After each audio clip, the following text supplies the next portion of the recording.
Jai Hind student, welcome to biology class. Now students, in this lecture we will discuss about the few microbes which are used in industrial products.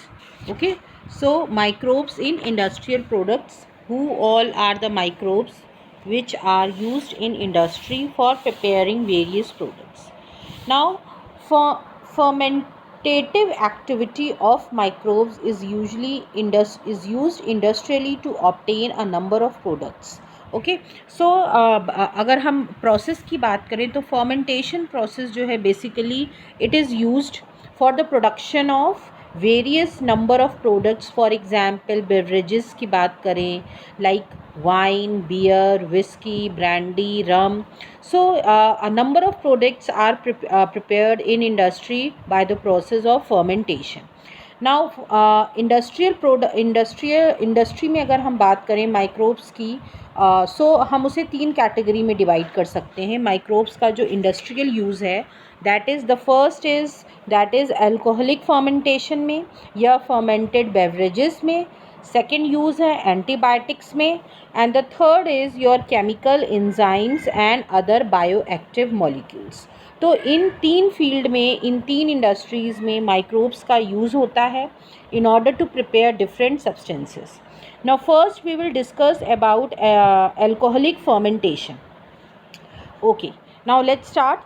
Louis Pasteur, beer and buttermilk yeast. Now this yeast जो alcoholic fermentation है that is the scientist Louis Pasteur की अगर बात करें, उन्होंने इसको find out किया था. जो ईस्ट है okay that is a type of fungi that is used in the preparation of beer and butter milk.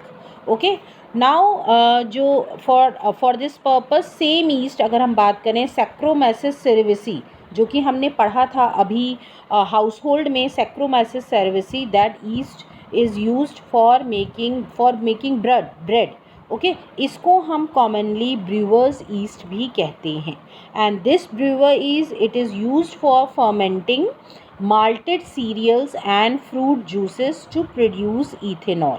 ठीक है, इथेनॉल प्रोड्यूस करने के लिए okay it produce ethanol by the fermentation of malted cereals and fruit juices. तो यहाँ पे नाम बहुत इम्पॉर्टेंट है. दैट इज़ ये क्वेश्चन बहुत पूछा जाता है. जो सैक्रोमैसिस सेरेविसी है इसको हम कॉमनली कहते हैं brewer's yeast. Barley malt for beer, fermented rye malt for grain, fermented rice for sake, cashew apple for feni, potato for vodka, fermented cereals for whiskey, fermented molasses for rum and fermented juice for wine and brandy. तो ये कुछ uses हैं. Okay ये कुछ uses हैं जहाँ पे ये सैक्रोमाइसिस सेरेविसी और ब्रूअर्स ईस्ट जो कि यूज़ की जाती है इन प्रोडक्ट्स को बनाने में. Now depending on the type of raw material, अगर हम रॉ मटेरियल की बात करें that is used for fermentation and the type of processing. Okay अब यहाँ प्रोसेसिंग की बात क्या है कि एक प्रोसेस होता है डिस्टिलेशन. इस डिस्टिलेशन प्रोसेस से कुछ प्रोडक्ट्स बनाए जाते हैं और कुछ प्रोडक्ट विदाउट डिस्टिलेशन से बनाए जाते हैं. Okay so depending on the type of the raw material used for fermentation and the type of processing okay that is with और without distillation. So different types of alcoholic drinks are obtained. Okay बहुत सारे drinks obtain किए जाते हैं. Okay fermentation तो होता ही है but जो एक और साथ में प्रोसेस होता है इट कैन बी देयर और it cannot be there, और उस प्रोसेस का क्या नाम है डिस्टिलेशन. फॉर एग्जांपल अगर हम बात करें wine and beer they are produced without distillation. Distillation जो है इसमें नहीं किया जाता है. ओके और एग्जांपल की अगर हम बात करें फॉर एग्जाम्पल विस्की हुआ, ब्रांडी हुआ, rum, whisky, brandy, rum they all are produced by distillation of a fermented broth. ठीक है, जो भी फर्मेंटेड ब्रोथ हमको मिलता है, जो भी फर्मेंटेड लिक्विड मिलेगा फर्मेंटेशन के बाद, फिर उसको डिस्टिलेशन किया जाता है उसका, and after that whisky, brandy and rum is produced. Okay, so ये बहुत इम्पॉर्टेंट है लास्ट के 2 पॉइंट्स कि कौन सा ड्रिंक है, जो कि क्वेश्चन पूछा जाता है वो इस तरह पूछा जाता है कि कौन सा ड्रिंक है जो विदाउट डिस्टिलेशन प्रोड्यूस होता है और कौन सा ड्रिंक है जो कि distillation by the process of distillation produce होता है। ठीक है, so this is the use of microbes in fermented beverages. ठीक है, फर्मेंटेड बेवरेजेस में ये पहला इंडस्ट्रियल हमने यूज़ पढ़ा है। Now next is your antibiotics. Now antibiotics क्या होते हैं? They are produced by microbes. Okay, microbes ही इसको प्रोड्यूस करते हैं and they are regarded as one of the most significant discovery of the 20th century. Okay, सबसे important discovery थी that has greatly contributed for the welfare of the human. अगर हम antibiotic का literal meaning देखें तो anti माने होता है अगेंस्ट एंड बायो मीन्स होता है लाइफ। इसका मतलब together we call it against life. लेकिन किस कॉन्टेक्स्ट में अगेंस्ट लाइफ हम बात कर रहे हैं? In the context of disease causing organism. Okay, so now Alexander Fleming first discovered antibiotic penicillin from a fungi Penicillium notatum. Now Penicillium notatum जो है दैट इज़ अ फंजाई, उससे सबसे पहली एंटीबायोटिक्स डिस्कवर हुई थी and that antibiotics was discovered by your Alexander Fleming. It is used to cure many bacterial disease. Streptokinase is extracted by Streptococcus bacteria. Another type of antibiotic, that is streptokinase, that is extracted by Streptococcus bacteria. Now it is used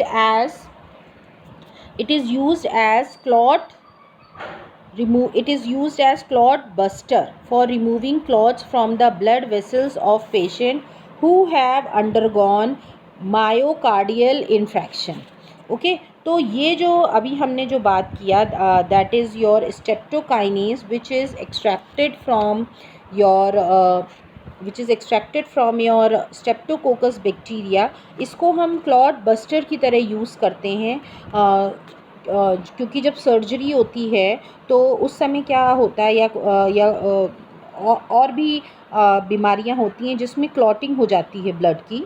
okay, blood vessels के अंदर, तो वो clotting remove करना बहुत ज़रूरी होता है, तभी ब्लड जो है प्रॉपरली फ़्लो करेगा। तो ये जो एंटीबायोटिक्स है ये ब्लड क्लॉटिंग को रिमूव करने के लिए यूज़ होता है। Okay, now the term antibiotics जो है that was coined bye a scientist Voxman in 1942। Okay, 1942 में उन्होंने ये टर्म कॉइन किया था एंड आफ्टर दैट जो है उसका जो पूरी तरह उसका जो इफ़ेक्टिव एंटीबायोटिक की बात करें, full potential as an antibiotic, पूरी तरह जो इसको इस्टेब्लिश किया था दैट वाज कि एंटीबायोटिक्स जो हैं वो इफ़ेक्टिव हैं, वो पूरी तरह वर्क करती हैं, वो एक साइंटिस्ट ने किया था that was Ernest Chain and Howard Florey. इन्होंने बताया था its full potential as an effective antibiotics. किसका? आपका पेनिसिलियम, जो पेनिसिलिन डिस्कवर की थी अलेक्जेंडर फ्लेमिंग ने पेनिसिलियम नोटैटम से। ठीक है, उस पर वर्क चला है, बहुत सालों तक चला है और उसी एंटीबायोटिक्स का जो फुल पोटेंशियल मींस पूरी तरह जो उसको कंफर्म किया कि that is the effective antibiotic, वो किया था साइंटिस्ट अर्नेस्ट चेन और हॉवर्ड फ्लोरे ने। Okay, and this antibiotics, it was extensively used to treat American soldiers during the World War II। World War II में ये जो एंटीबायोटिक्स थी सबसे ज़्यादा यूज़ हुई थी सोल्जर्स को ट्रीट करने के लिए World War II में। और उसके बाद ही फ्लेमिंग को, अलेक्जेंडर फ्लेमिंग को, अर्नेस्ट चेन को एंड हॉवर्ड फ्लोरे को इसके लिए नोबेल प्राइज़ दिया गया था 1945 में फॉर दिस डिस्कवरी। ये आपको एज अ नॉलेज याद रखना है because it is given in your this also in your book also, so you need to remember this. Okay, now good antibiotics की कैरेक्टरिस्टिक की बात करें, मीन्स जो इफ़ेक्टिव होती हैं एंटीबायोटिक्स वो हार्मलेस होती हैं, उनका कोई साइड इफ़ेक्ट नहीं होता है।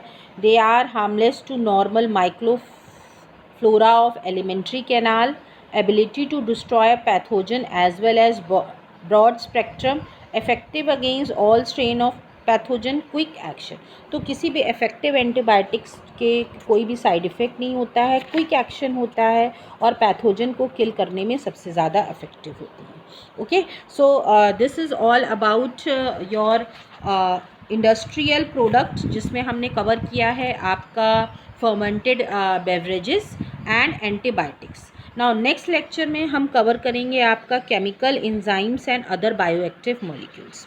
Thank you everybody.